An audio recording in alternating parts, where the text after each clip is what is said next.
Hey good people, Kalyo here, the homecoming son. Today I want to talk about happiness. I happen to believe that life is about maximizing your state of happiness. It's about living a fulfilling life. And what is more fulfilling than being in a state of happiness? And so, if we just make life a happiness journey, a journey where we aim to maximize our state of happiness, then I believe that we are gonna live an incredibly fulfilling life. Also, when we consciously make happiness the goal, the aim of our existence, everything becomes easier, right? Choice making, for example, you now know how to choose. You know where to go, you know where to look to when making choices that are gonna further your growth in life. As said by Jerry Wish, when you have a big enough dream, you don't need a crisis. Alright, well, I won't say too much more. I think we should dive straight into this presentation and see how we can make life a happiness journey. A journey where we aim to maximize our state of happiness moment by moment, year by year. And hey, let me know your best happiness practices down in the comment. Inspire us to be the best self by sharing your best happiness practices in the comments below. Okay, let's dive straight into this presentation. So, how do we make our life a happiness journey? Okay, so the first thing we gotta do is that we have to find our dream. You gotta have a dream, a vision to live by. Your dream has got to be happy making for you. If it is not happy making for you, it is not a dream worth living. So, be very, very cautious here because finding a dream that is happy making for you might not be as easy as it sounds, okay? Because often we are held back by other people's dreams, other people's beliefs, and often their dreams and beliefs comes from other people's beliefs about what is a good life. And often this ends up in the bitter end being the dream that society holds for us. And that often is not sufficient for us to lead a happy life. And may I ask, who runs society? Or maybe what runs society? Well, money. And so we end up living the life how we have been taught to live it to make a fucking dime. Money are just not sufficient for us to live a meaningful life. Money and happiness does have something to do with each other, which is abundance, wealth, health, and well-being. But pursuing money is not gonna make you happy. That's for sure. Okay, so you gotta find your dream, and then you gotta make sure that it is truly a dream that makes you happy, makes you feel joyous and excited to think about. So, a dream really has several layers here. It actually has three layers. First, we have the purpose dream. This is your purpose statement, your ultimate dream, the purpose you hold for your life. A purpose statement could sound something like this. Look, I want to live and love fully, let my labor be the song of my soul, and be radically present at every moment.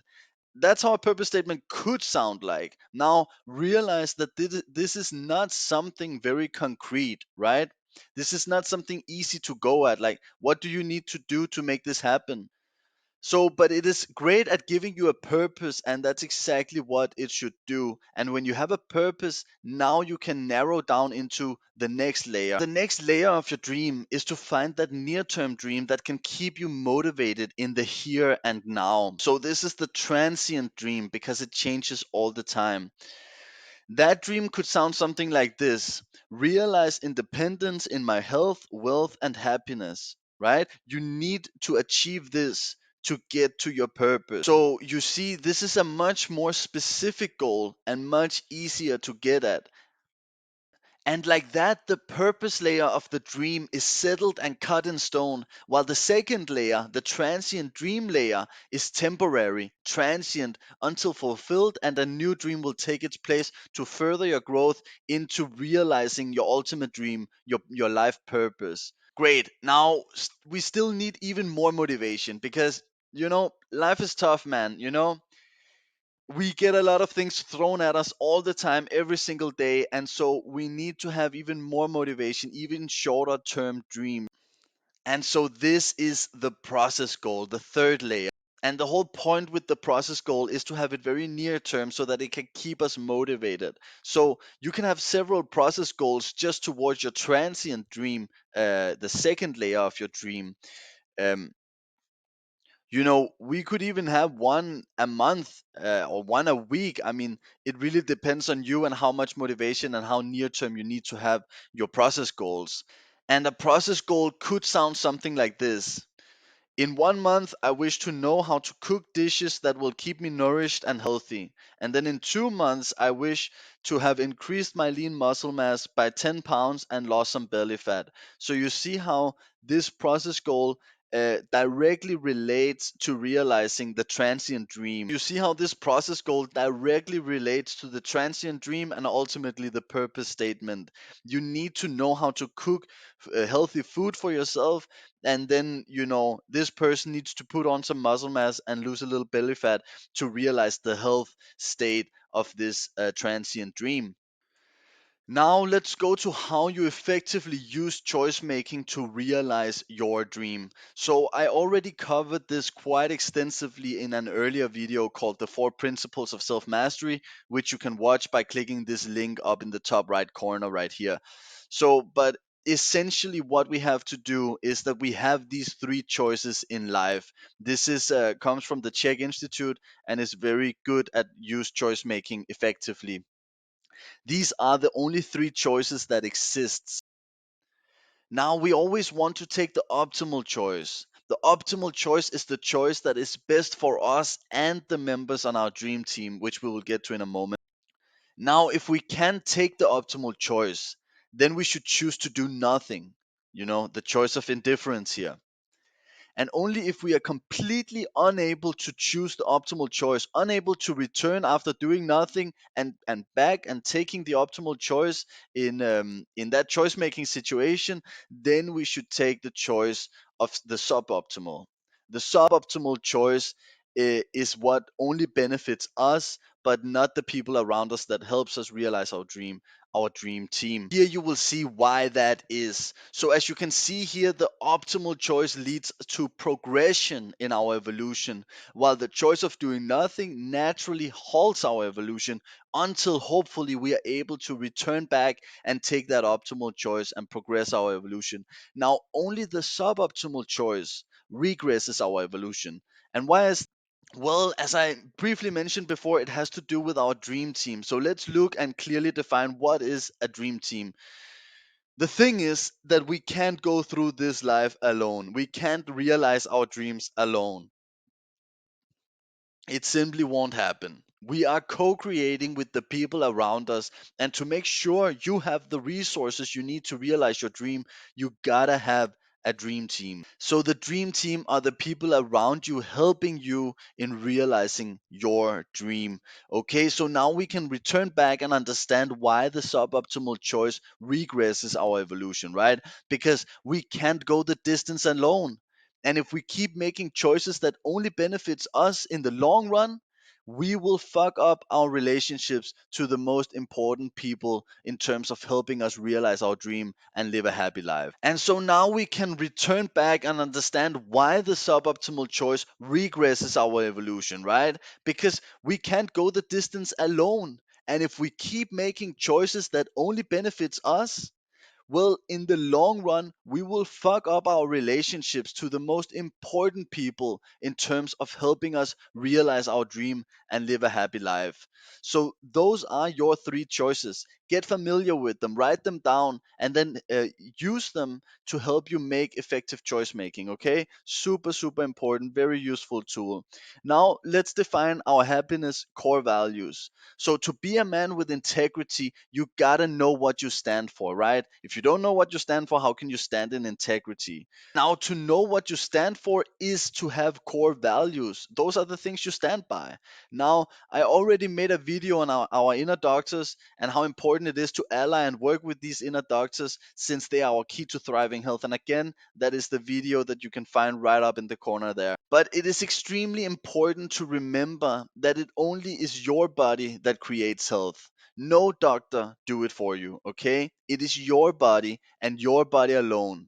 Even when you take prescription drugs, that is done to try. Even when you take prescription drugs, and I see many people that say that they are completely healthy, and then you see that they take a lot of prescription drugs. This is a complete illusion. You are managing a disease that makes you feel like you don't have symptoms, but you're really just suppressing those symptoms. Prescription drugs has never and will never work. They only manage the disease state by suppressing these symptoms. They will never heal you. At least that hasn't happened yet.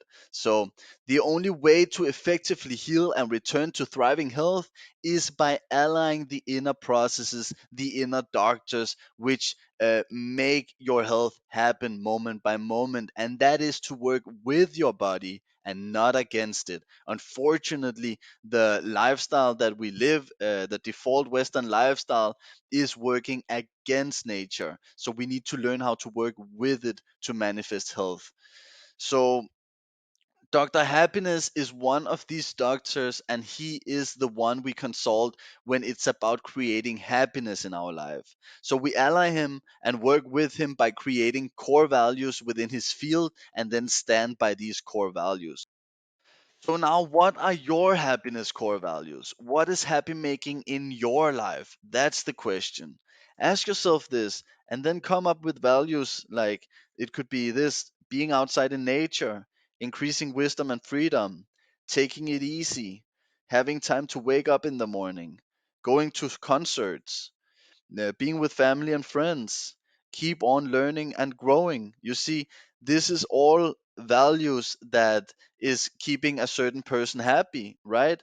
And what you should see is that your core values should be aligned with your transient dream and with your purpose dream ultimately. If they are not, then your purpose statement and your transient dream are not sufficient. You need to re-evaluate these. These are just your mom or papa or your society or your friends telling you in the ear what you should have as your dream. Okay, so that's a really good way to keep in check and redo your purpose statement if you find that your core values in terms of happiness are not in alignment with that statement. So, like this, we take our happiness into our own hands. We understand that we are the only one responsible for our happiness, and we take radical responsibility over creating and maintaining that happiness. So important that we know this, that we are the ones with the sole responsibility for making our life a happiness journey. So this is it, guys. These are the tools that if you learn to effectively manage and implement these tools into your life, I'm sure you have what you need to make your life a happiness journey. I hope you guys enjoyed the presentation. Let me know your biggest takeaways in the comments below. Love and chi, you guys. Love and chi.